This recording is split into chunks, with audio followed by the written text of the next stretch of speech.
Alright, so this video is for the Dark Matter Saberstaff. So this specific one in this video is actually for a customer. So if you're watching this, you know who you are, but also the reason I'm making this video is for anyone else who orders one either installed or just wants to kind of know more about the hilt, as I have not actually made a lot of videos about this one. So a bit about the hilt. It is designed by Laredo Sabers, who is Gustavo Canales, and manufactured here at Saberbay. So the hilt itself is based on the Vindicator staff, which was a character from the Old Republic video games. So it's very cool. It's very unique. It is dual-ended. It's got two emitters, and then the sort of signature feature of this hilt design is the midsection, which is essentially another blade. And so I'll show you in the video how everything is put together, sort of the functions, how to access the internal components, the battery, and the soundboard. So right now it is currently on. If I press the button, I'll wake it up and it will boot up. Before I do, I'm going to kind of go over the switches, how they're set up, what they do, and some of the pieces that come apart, and some things that you can do with your hilt after you receive it. So each end is identical. It has a control box on each side. It has two buttons. These are switch plungers. The top one is actually, well, these are going to mirror each other. So the top one, if you're facing the emitter, this is the top on each side. It's going to be your main power activation button. And then the one underneath, same on both sides, is going to be your auxiliary. So two buttons set up. They're wired together, so they will both do the same thing. If you press this one or this one, it'll power it up. Or if you press this button or this button, it'll do the auxiliary. So it doesn't matter which side, they will both do the exact same thing. So let me go ahead and boot it up.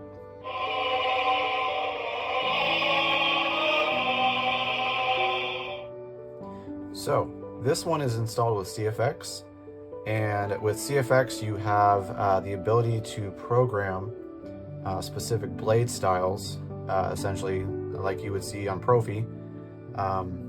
So the emitters are wired in a way that they will mirror each other. They have their own data line, and the center is on a secondary data line, which will do its own things while the blade or the saber is in idle mode and on with pre-on and post-off effects as well.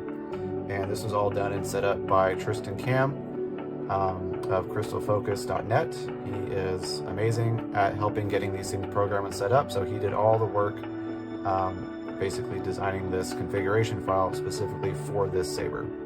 There are 28 pixels inside this middle blade section here, and they will do their own separate effects.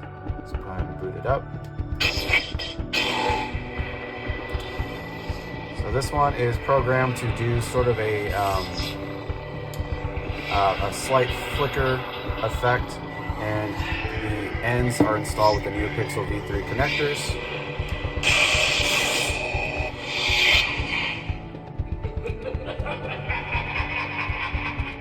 So each font has sort of its own style. Soundbank selection. Ancient prophecies. This is General Kenobi. Youngling. We're just cycling through the fonts right now. Ready. Nebula. Crystal focus. Crystal focus. Nightfall. Crystal focus. Crystal focus. Nebula. So there are a total of 19 sound fonts on the CFX install version. 17 of those are going to be kind of your stock default fonts that come with sort of the newest firmware on the boards. And then the other two fonts are custom ones that I own. So 19 total fonts, each one has its own blade style. You can change the colors on it. I don't exactly know how that will look the way some of these are programmed. We can kind of check out one right now. So to do CFX color changes, you can do a couple of things. You can do a twist, which will cycle through. Oh, sorry, I just did the twist off feature. There are gesture controls on this too, so you got to be careful when you're doing those twist actions with the spectrum. So I'm going to actually do that again. So the best way actually is to press both buttons at the same time so you don't accidentally activate the twist off. Spectrum. So there you actually go into spectrum mode. And by rotating, you'll see that the color will change. So it actually only affects the emitter colors. So if you're looking to change the color of this right here, that will require some additional programming. Sorry if it's a little loud. The Vico speaker in this puts out some pretty hefty sound.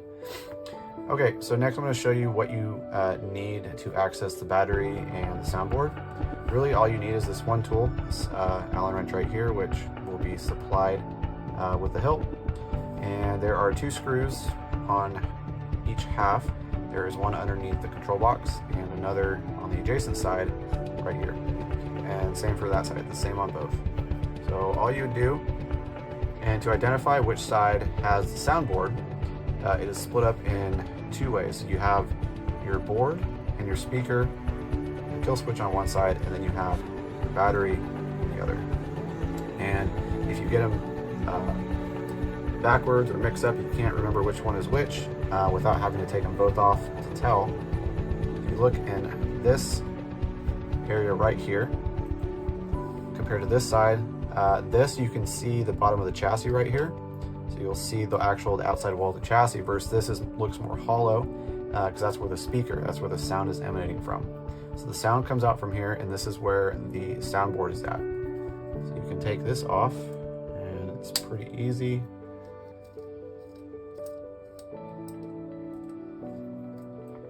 One screw.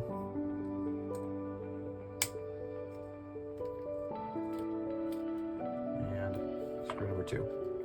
And this will just slide over the chassis. And here you can see what it looks like underneath the hood. Soundboard, 2 switches, speaker, kill switch. I'm gonna go ahead and flip this kill switch off. Off position is when this is more close to the emitter, and then back on. So kill switch is handy if you're gonna do things like lift the board up to get access to the either USB or SD card, or if you're gonna take the battery out. It's just always a good idea to power everything down before touching any of the components. So that's my recommendation. So I'm going to take this side off, show you the removable battery. And the reason everything is split is just because of how this is designed. You know, you can't have all your electronics in here because this is where the LEDs for the this mid blade are located. But you definitely have a lot going on here. So for this, you have your removable battery right here. Go ahead and take this out. So little 18650 battery. I think I had a little bit of glue residue on there. Got that off. So negative spring side right here. And this is what it looks like. Basically, you can see these channels right here running along the this right where the tactile switches are at. That's where you're going to use to line up your control box. It's pretty self-explanatory. It'll just slide on just like that. Pretty much only goes on one way. And then after you're done, you know, taking the battery out, charging it, replacing it, whatever you need to do, just go ahead and button that back up. Before I do that, I'll show you the NeoPixel connector. This is the V3, built-in LEDs, so you can eliminate blade plugs and things like that. Okay, I'm gonna go ahead and put this back together. And then you just put your screws back in.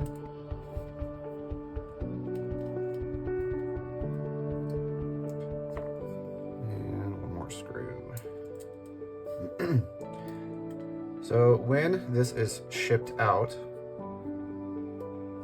it will ship almost exactly like this. The only difference will have the shrouds removed because the way that everything is put together in the box, the shrouds need to come off. But they're real easy to take off. I'll show you how that works, and this will be off as well. So when you get it, your kill switch is always off. Just take this off, power it on, just to make sure it doesn't accidentally turn on in shipping or anything like that. Put the screws back in.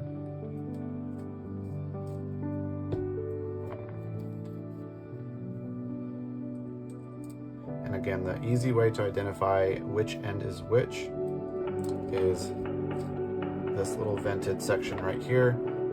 You can see more of a hollow space because that is where the speaker is at. Compared to this side, you can see the outside wall of the chassis. Now the the shrouds, they're held on by these little glass eye shine through greeblies here.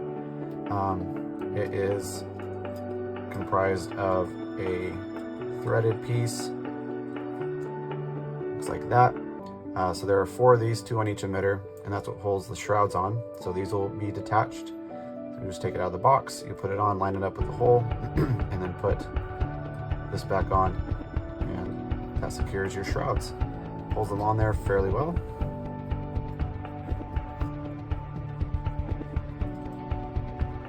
So just kind of going through how you would expect to see it out of the box. So that is what it'll look like as is, and then you just put your shrouds on. And the same for this side. And that was mainly just because the box would have to be insanely long, the collector's box that it comes in, for it to have all those things already assembled. So it really doesn't take too much time at all just to go ahead and do that. Okay, so that is just sort of the brief tutorial on taking it apart, sort of the basic assembly. Of course, after you receive it, if you do have more questions or anything about the installation or how things are programmed, I can point you in the right direction, give you some tips. But I do hope that this video is helpful and informative. Please feel free to reach out if you have any other additional questions. I'll be more than happy to answer. Thank you for watching, and I'll see you on the next one.